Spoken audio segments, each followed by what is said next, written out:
Vamos dar continuação o que nós começamos a trabalhar semana passada aqui. Romanos capítulo 8.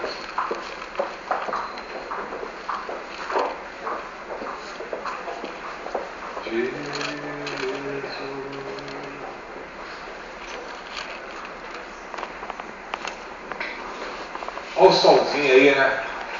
Mais cedo deve estar fechado. O solzinho está aí, graças a Deus. Está aparecendo.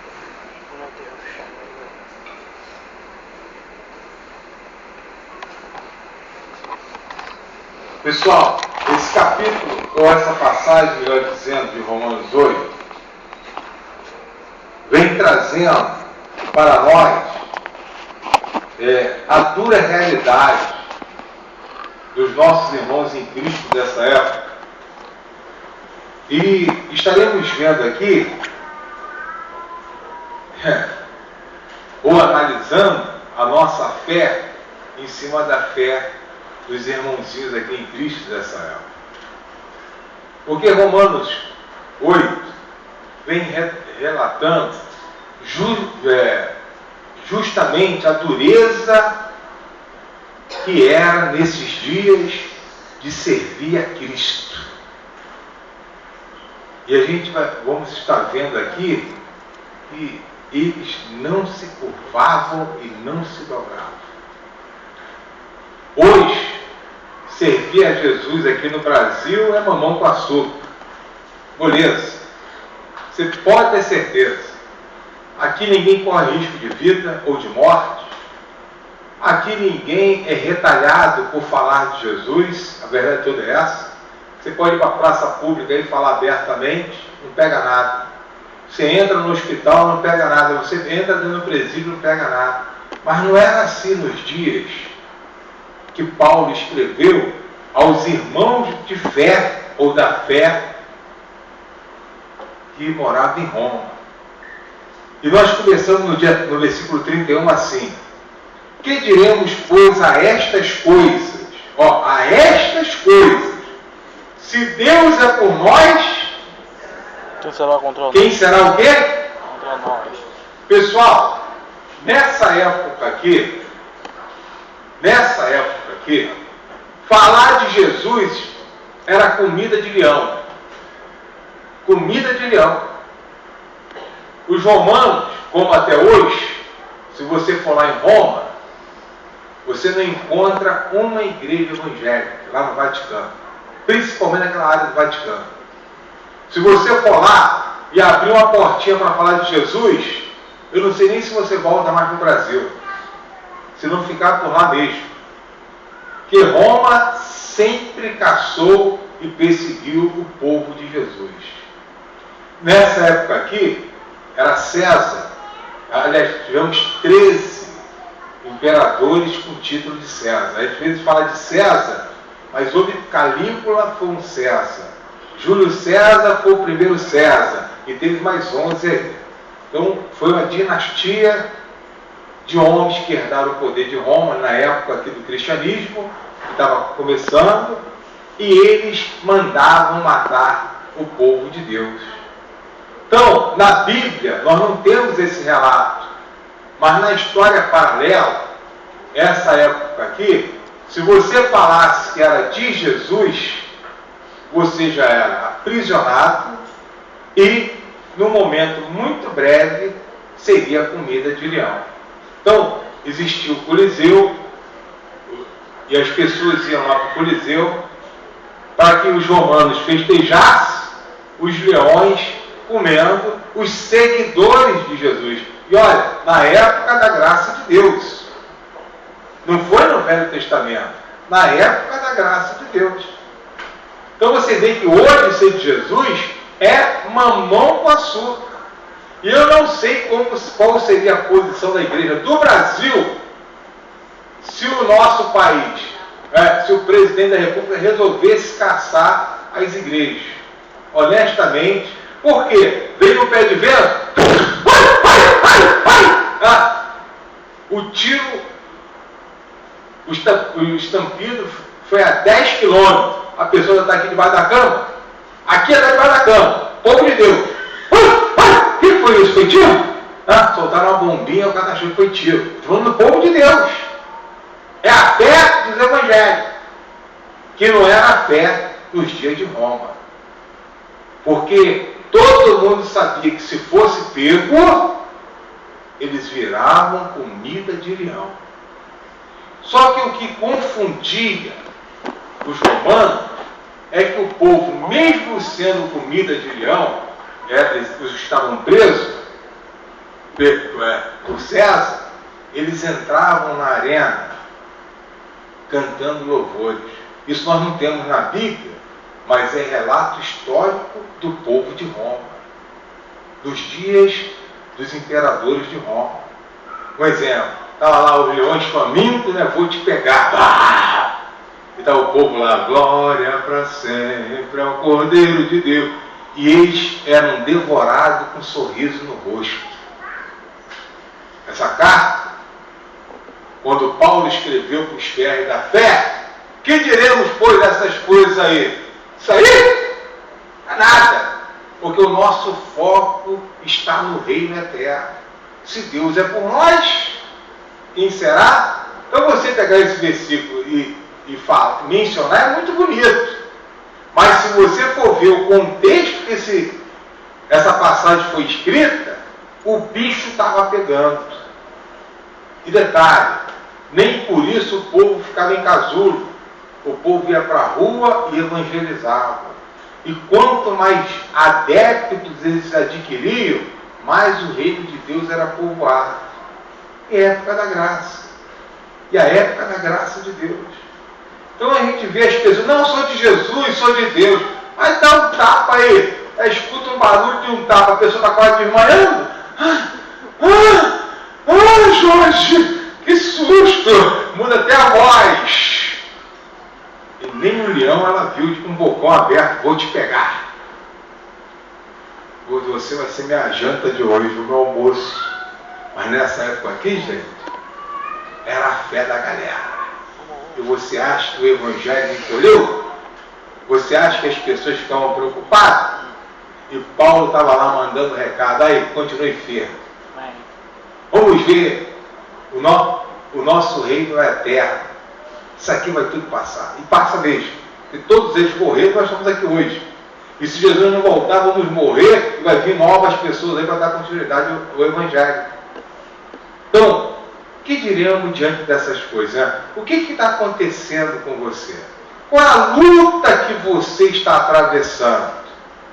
Olha, não chega o dedinho mindinho desse povo aqui. Porque aqui, nesse país, há uma liberdade de expressão. Aonde você quiser falar de Jesus, você vai falar. Você vai falar. Aqui não. Aqui a pessoa tinha que se esconder. Tinha que ir para dentro de caverna. Tinha que ir para lugares subterrâneos. Porque em praça pública era caixão na hora. E mesmo assim eles ainda eram pegos. E eram aprisionados. Porque sempre houve X9, sempre houve delator. E mesmo assim, o Evangelho não parava. A gente vê uma dificuldade hoje das pessoas falarem de Jesus para os da própria família. Os da própria... ele vira a cara. Jorge, não posso, não. Você não tem nem um leão com a boca aberta. Doido para te morder e você está entregando os pontos, jogando a toalha. Pessoal, existe a igreja, né? Existe muita frouxidão no nosso meio. Porque se você estiver preparado para a morte, venha o que vier, você não vai ter guerra. E nós temos que estarmos prontos para morrer todo santo dia. Era a realidade dos irmãozinhos nossos da fé em Roma. Eles queriam falar de Jesus. Eles queriam que pessoas fossem salvas. Eles queriam que o crescimento do reino de Deus realmente fosse algo notório a todos. E mesmo correndo risco de morte, eles não paravam de falar de Jesus. Olha o versículo agora, 35. Quem nos separará do amor de Cristo? Aí vem a pergunta, né? A tribulação, Pessoal, tribulação traduzida é aflição. Às vezes, preste atenção no que eu vou dizer aqui agora. Não estou mandando recado aqui para ninguém. Eu não estou mandando recado aqui para ninguém. Eu estou falando a experiência que a gente tem dentro da casa de Deus. A pessoa chega dentro da casa de Deus e ela quer impor condições do pastor. Isso acontece. E se ela não ouve do pastor o que ela tem que ouvir, ela vai embora. Não gostei desse pastor. Mas ela não gostou, foi do Espírito Santo, ela não gostou do próprio Senhor Jesus. Porque se nós damos uma direção na Bíblia, é para ela vencer. Você vê, quantas são as pessoas que viram as costas para Jesus por estarem vivendo um momento de tormento. E não tem um leão com o bocão lá, vou te comer, vou te devorar. Ela quer logo jogar a toalha. Com a fé fajuta. Gente, tem muita gente com a fé michuruca dentro da casa de Deus no dia de hoje. Que se vem, eu vou te falar uma coisa, e essa época aqui vai voltar, hein?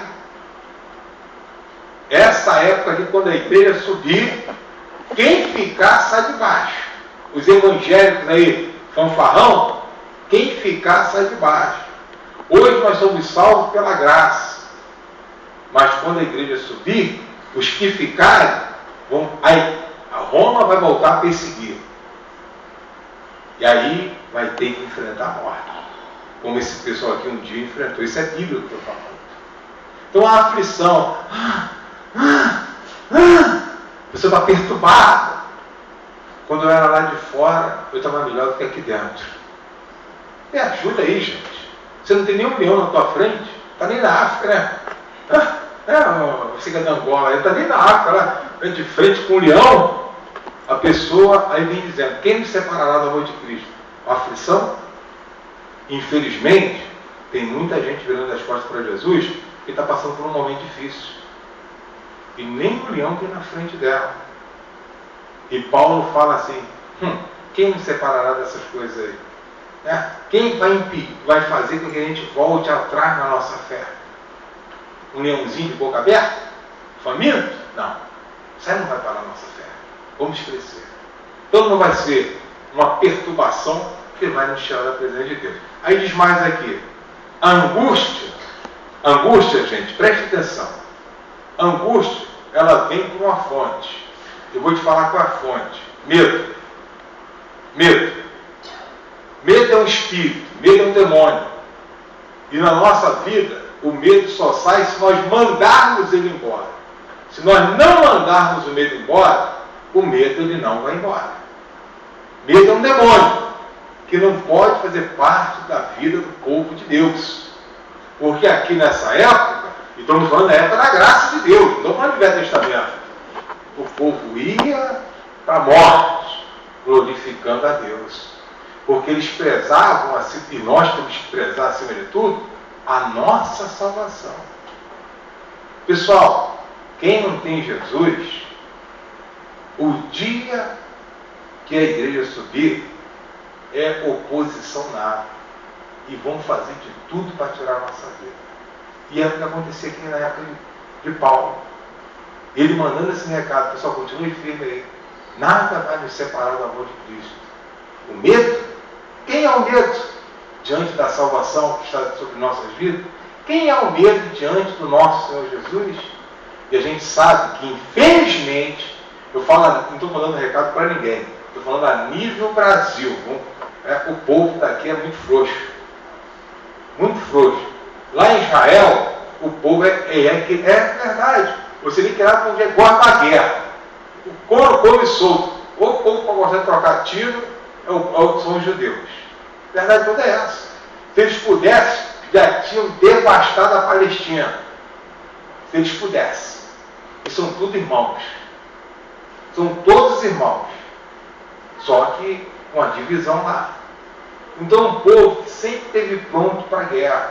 Um povo que já nasce guerreando. Só que no Brasil o povo parece meio frouxo até para falar de Jesus. Então por isso que a gente vê dentro das igrejas as pessoas muito ao léu, sem resultado, falando de um Jesus que não muda nada, que vem um probleminha, ela quer virar as costas. Você está rindo, mas é sério. Porque o medo não vem de Deus. Mas você vê os evangelhos, se bobear aí, quando vem um raio, se esconder debaixo da cama. Que depois do raio diz que vem um trovão, né? Aí você já se esconde com medo do trovão. Vem um raio, depois vem o trovão. Vem aquele raio que vai, meu Deus, agora o senhor vai cair. Aí vai para debaixo da cama, como se a cama fosse proteger ela. Então, pessoal, o que mais? A perseguição.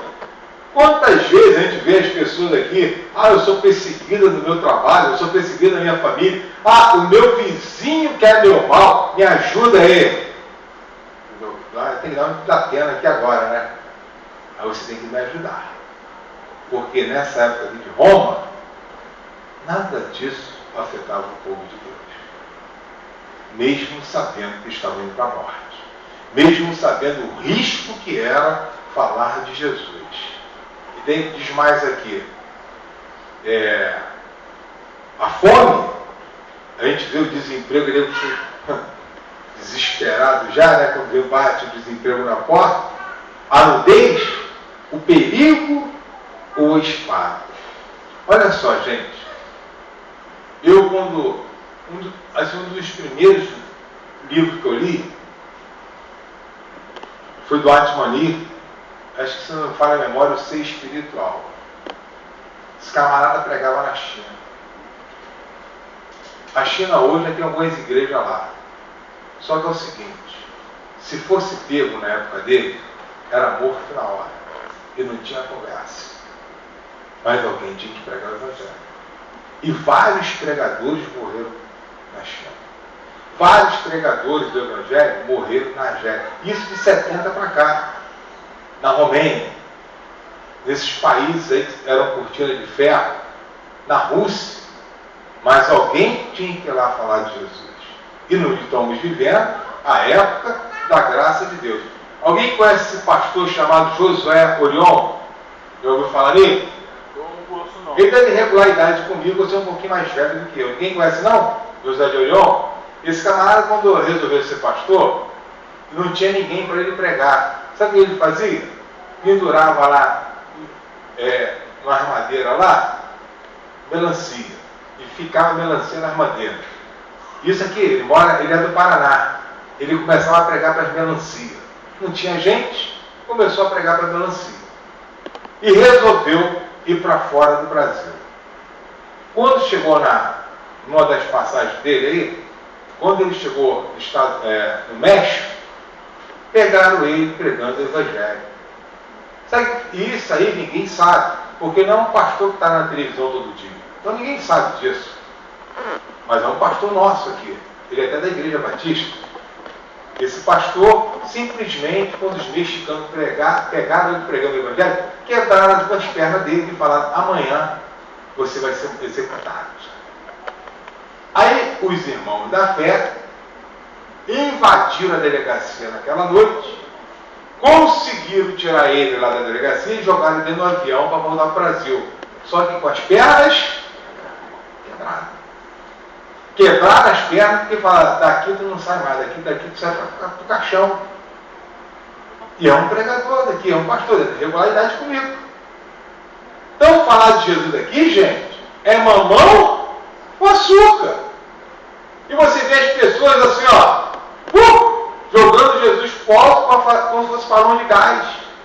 Não quer ser mais de igreja, não. Não sabe mais essa vida, nada. Você vê, nem um leãozinho está na frente dela. Nem um leãozinho com a boca aberta, vou te pegar, está na frente dela. Então, pessoal, as pessoas têm que realmente saber o que é fazer a vontade de Deus e servir a Deus. Nós estamos num país, já falei aqui, de plena liberdade.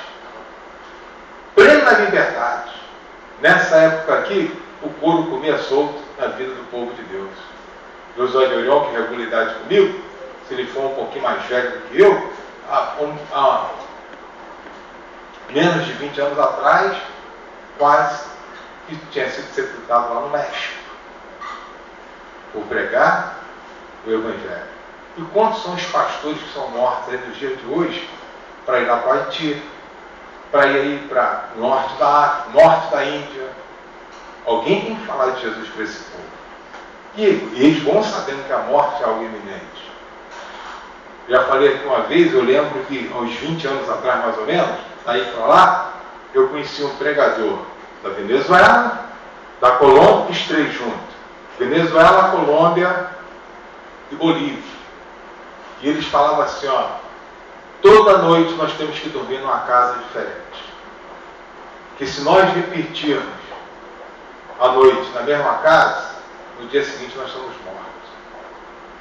Nós somos mortos. É aqui, países do nosso lado aqui. Ah, pastor, tem igreja na Colômbia. É verdade. No centrão lá, na capital tem. É verdade. Mas na Bolívia, quando o bicho pegou lá, só tinha 50 brasileiros lá, você vê. Países vizinhos nossos aqui, nós de 20 anos, os pastores vieram de lá para cá e vieram fazer na época uma campanha aqui no Brasil, porque falou que a nossa igreja, ela dormia acordada. O povo com uma fé muito xoxa, né? Naquela época eu já ouvia isso. Quem não sabe realmente eu quero falar de Jesus diante da morte. E os camaradas falavam, gente, mesmo sabendo que tinha que dormir aqui um dia, amanhã acolá, eles anunciavam o Evangelho. Aqui hoje a pessoa tem muita força para falar mal do outro, né?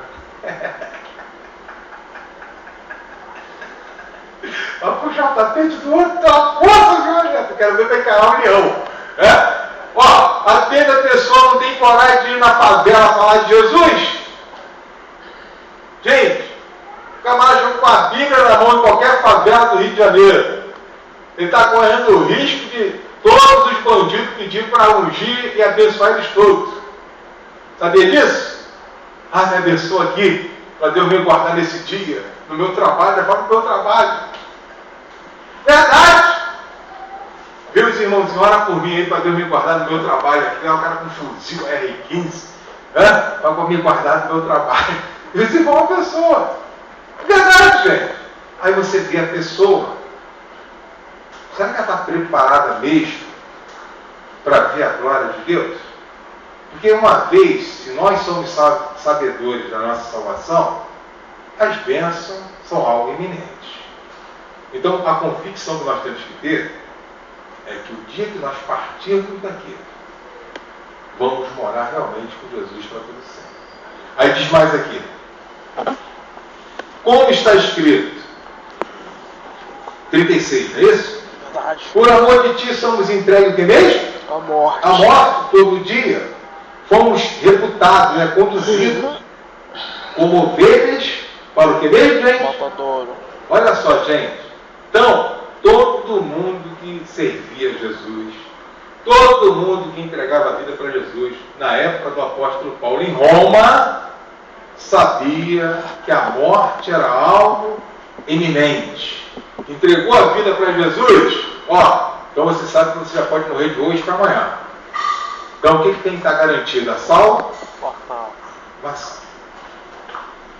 Você vê que esse versículo que eu vou falar aqui agora me chama muita atenção, até porque eu prego ele para prosperidade. Até porque eu prego esse versículo para prosperidade. Amanhã é dia de prosperidade. Mas esse versículo é um versículo que todo mundo gosta de mencionar. Mas talvez você não sabia então o conteúdo desse versículo. Porque esse povo aqui, gente, nossos irmãos da fé dessa época, eles só olhavam para Jesus e não queriam mais saber de nada. Olha, esse que todo mundo conhece. Mas em todas essas coisas somos mais que vencedores por aquele que nos ama. Na Igreja da Graça, esse versículo, então, todo mundo pode saltear. Somos mais do que vencedores. Aleluia! Glória a Deus! Mas aqui, no contexto, é porque não tinha leão, não tinha César, não tinha diabo, não tinha perseguição, não tinha aflição, não tinha conversa fiada. Em tudo somos vencedores. Venha o que vier, eu estou partindo para dentro. Era a fé desse povo aqui, gente. Irmão nosso da fé. E na época da graça de Deus. Então, ser de Jesus aqui. Eu não sei se foi o Atman ali, ou se for um outro, que eu lia muito livro no passado, desses camaradas que pregavam na cortina de ferro. Eu não lembro se o Watchman Nilson foi um outro pregador, mas eu lembro de um deles aí, isso aí de 1970 para cá, eles foram atravessar a fronteira da Polônia, e eles foram até de madrugada, porque o índice de revista de carro era menor. E nós sabemos que de madrugada o índice de polícia na rua realmente é menor. Só que na mala do carro estava cheio de Bíblia. E eles tinham que atravessar para levar Jesus até a Polônia. E foram parados na fronteira. Aí eu não lembro se foi o Atmani ou se foi um outro pregador do Evangelho. E disse assim, ó, meu Jesus, agora é contigo. Se o Senhor não nos ajudar, morreremos aqui na mão desses guardas. E mandaram abrir a mala do carro. Aí ele foi e abriu. Quando ele abriu a mala do carro, essa foi a conversa dos guardas. Olha, você não era para estar carregando alface e tomate na sua mala, porque vai estragar. Então vou logo para o lugar de destino de vocês aí, para que o tomate e a alface que está aqui na mala não estrague. Eles entraram no carro e seguiram. Quando você está reto da vista dos guardas da fronteira, eles foram abrir a mala do carro. E as Bíblias estavam lá. Você vê o que Deus faz para livrar aqueles que eles são dele. Deus age da forma que quer. Uma hora você abre a mala, está lá alface com tomate. Outra hora você abre a mala, está lá as Bíblias no mesmo lugar. Porque o Evangelho tinha que chegar na Polônia. E esses homens corriam risco de vida. Gente, isso aí de 70 para cá. E esses homens corriam risco de morte por amor ao reino de Deus. A gente vê aqui a pessoa passando um negocinho de nada, um espirro, vira as costas para Jesus. Está o familiar lá morrendo sem Cristo. Gente, respeitar o diabo. Porque se você sabe que aquela pessoa não é de Jesus, e você não fala de Jesus para ela, você está respeitando o diabo. Porque o que está na vida dela não é o Espírito Santo. E se não é o Espírito Santo, é o Espírito do capeta, que não tem conversa. Porque após a morte dela, ela vai subir, ela vai descer. E se ela não tem o Espírito Santo, não tem o Senhor Jesus, quem é que está na vida dela como Senhor? Satanás. Temos que falar do amor de Deus. Doe a quem doer, custe o que custar. Aqui nós não corremos risco de morte. Não é bonitinho? Somos mais que vencedores. Oh, glória a Deus, aleluia! Oh, Jesus! Mas se você for ver o contexto disso aqui, o leão estava lá assim, ó, vou te pegar. E os romanos, seus trouxas aí, ó, e os trouxas aí, e o imperador nega seu Jesus, e os homens de Deus, as mulheres de Deus, as criancinhas de Jesus também, tudo sendo tragado pelos leões. E diz o relato romano que eles não entendiam nada, que até sendo devorado, o sorriso não saía do rosto deles. Mesmo o leão metendo a boca. Porque eles sabiam para onde estavam indo. E nós precisamos saber, ser sabedores para onde nós realmente vamos. Pessoal, sei de Jesus hoje, me ajuda aí. Aqui no Brasil é moleza. Aqui no Brasil é moleza. Você pode ter certeza que falar de Jesus aqui é mole. Então, se a gente for ver a igreja evangélica no Brasil, quem se enquadra nessa fé aqui, não é que não tenha não. Tem gente aí valente, mas a grande maioria está debaixo da cama, está debaixo da coberta. É só vir um negocinho de nada e já mostra que está dentro. Quem está dentro. E quem tem o Espírito Santo, gente, vai em frente. Está nem aí. E nós temos que estar prontos para morrer todo dia, não é isso? Não é? Se morrermos agora, vamos para onde? Para o céu, porque sem Jesus, já sabemos para onde iríamos se nós negássemos a nossa fé. E diz mais aqui. Isso aqui é forte agora. Porque estou certo. Olha, isso aqui é forte, gente. Muito forte, 38. Porque estou certo. Que nem o que mesmo? Hã? Nem a morte. Ih, não é para falar, é difícil. Nem o que, gente? Nem a morte, nem a vida, nem os anjos, nem o principado, a autoridade maior, nem a potestade, as autoridades menores, nem o presente, nem o porvir, o futuro, nem a altura, nem a profundidade, nem alguma outra criatura, preste atenção, nem alguma outra criatura nos poderá o que, gente? Separar do amor de Deus que está em Cristo Jesus nosso. Às vezes o filho separa a pessoa de Cristo Jesus. O filho. Não, meu netinho. Eu lembro de uma irmã aqui, eu falei assim para ela: irmã, por que a senhora sai cedo aí, todo culto aí? Mal termina a palavra, você está animando. Não, porque o meu netinho, minha irmã, você tem que trazer o seu netinho para a igreja. Não, porque, minha irmã, se a senhora não fala de Jesus, ninguém vai se salvar lá não. A mulher sumiu da igreja. E era antiguíssima aqui. Se a senhora não levar Jesus para o seu marido e companhia lá, sua filha, seu neto e companhia, eles não vão se salvar. A mulher preferiu sair da igreja.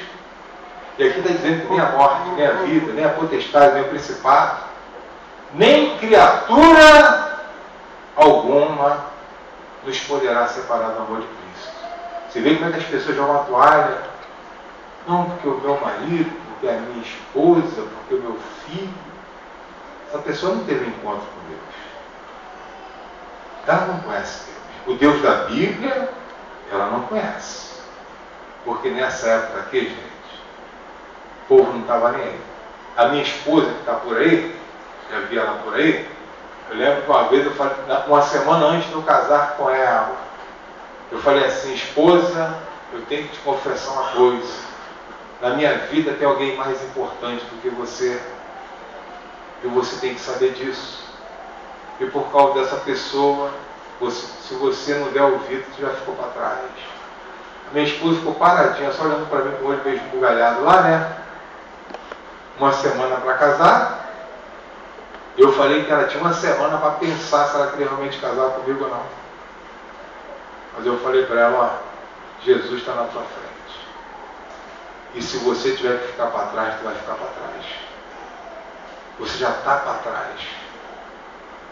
Então pensa até sexta que vem aí, o que tu quer da vida? Porque você nunca vai estar em primeiro plano na minha vida. Resolveu casar, né? Fazer o quê? Ela resolveu casar. Mas casou com? Deu para entender? Casei, a sexta, assinei o papel lá no cartório, fui na minha mãe. Mamãe, tem uma notícia não muito boa para a senhora. A senhora de segundo plano na minha vida pulou para terceiro. A Andréia hoje assumiu o seu lugar. A minha mãe ficou só olhando para mim, perplexa lá. Perplexa. Porque, segundo a Bíblia, ela hoje se tornou a mesma carne, mesmo osso, mesmo espírito. Algo que a senhora nunca foi minha. Mesma carne, mesmo osso, mesmo espírito. Você vê que a Bíblia é muito poderosa. Os ensinamentos de Deus. Aí você fala assim: mas pastor, mas a sua mãe não carregou o senhor 9 meses na barriga dela? É verdade. Sem que eu não tocasse nela em 1 minuto. Só no dia que eu fui gerado. Porque a placenta, durante a gestação, não permitiu que eu tocasse na minha mãe. Era um divisor de águas. A Bíblia é a Bíblia, né, gente? A Bíblia é a Bíblia, hein? E tem gente perdendo a salvação por causa de filho, por causa de neto. É claro que a minha esposa soube que a minha mãe passou a ser mãe dela, biblicamente, juridicamente, como a mãe dela passou a ser minha mãe também. Biblicamente, juridicamente, porque sogra é parente depois de casado de primeiro grau. Né? Tem gente que não quer ouvir isso, né? Tá rindo Marcelo aí. Ah, tá rindo Marcelo. É, meu irmão, carrega a mala aí agora. A sogra virou parente de primeiro grau. Biblicamente e juridicamente. É tanto que se você tiver idade, a sua esposa vem a óbito, e você tem idade para casar com a sua sogra tem perfeita condição de casamento, pela lei do nosso país você não casa, porque ela é tua mãe. Casa não, porque é mãe. Virou mãe a sogra. Você vê que a pessoa, quando ela é descompromissada com Deus, o que ela fala? Sogra não é parente. É isso que o pessoal fala aí fora? Graças a Deus que sogra não é parente. Você vê que o povo é cego. Sogra é parente. É, Alexandre, sogra é parente de primeiro grau, né, Alexandre aí? Amar a mamãe, né, Adriana? Tem que amar, né? Ô, tô falando que você não ama, não, Alexandre, me ajuda aí. Quem é casado aí, gente, tem sogra viva, pastor, isso é verdade? É verdade. Então ame a sogrinha aí, que ela virou tua mãe. Você tinha que ter pensado nisso antes de casar, né? Casou, meu. Virou parente de primeiro grau. Não significa que ela tem que estar na tua casa todo dia, né? Mas virou parente de primeiro grau. Marcelo tá rindo. Marcelo tá rindo, nossa, é sério. Pessoal, quem que vai nos separar do amor de Deus? Estão no país livre. Ninguém corre risco de morte aqui pelas autoridades do nosso país. Aflição, perseguição, medo vai te tirar da presença de Deus? O que vai tirar da presença de Deus? Aqui o pessoal entrava na arena cantando, louvando a Deus e agradecendo a Deus pela salvação. Se você tiver certeza da salvação, então as bênçãos do Senhor descem de uma maneira poderosa, talvez a qual você nunca viu. Busque a salvação. Enfrente o que tiver de enfrentar, e por mais difícil que seja a sua luta, está longe dos irmãozinhos nossos em Cristo da época dos romanos. Se Deus é por nós, quem é a morte? Quem é o leão? Quem é a aflição? Quem é a perseguição? Quem é a AIDS? Quem é o câncer? Se Deus é por nós. Se Deus é por nós, quem é o problema? Se você realmente tiver essa fé, olha, sai de baixo. Igual aquele, né? Sai da minha frente que eu quero passar.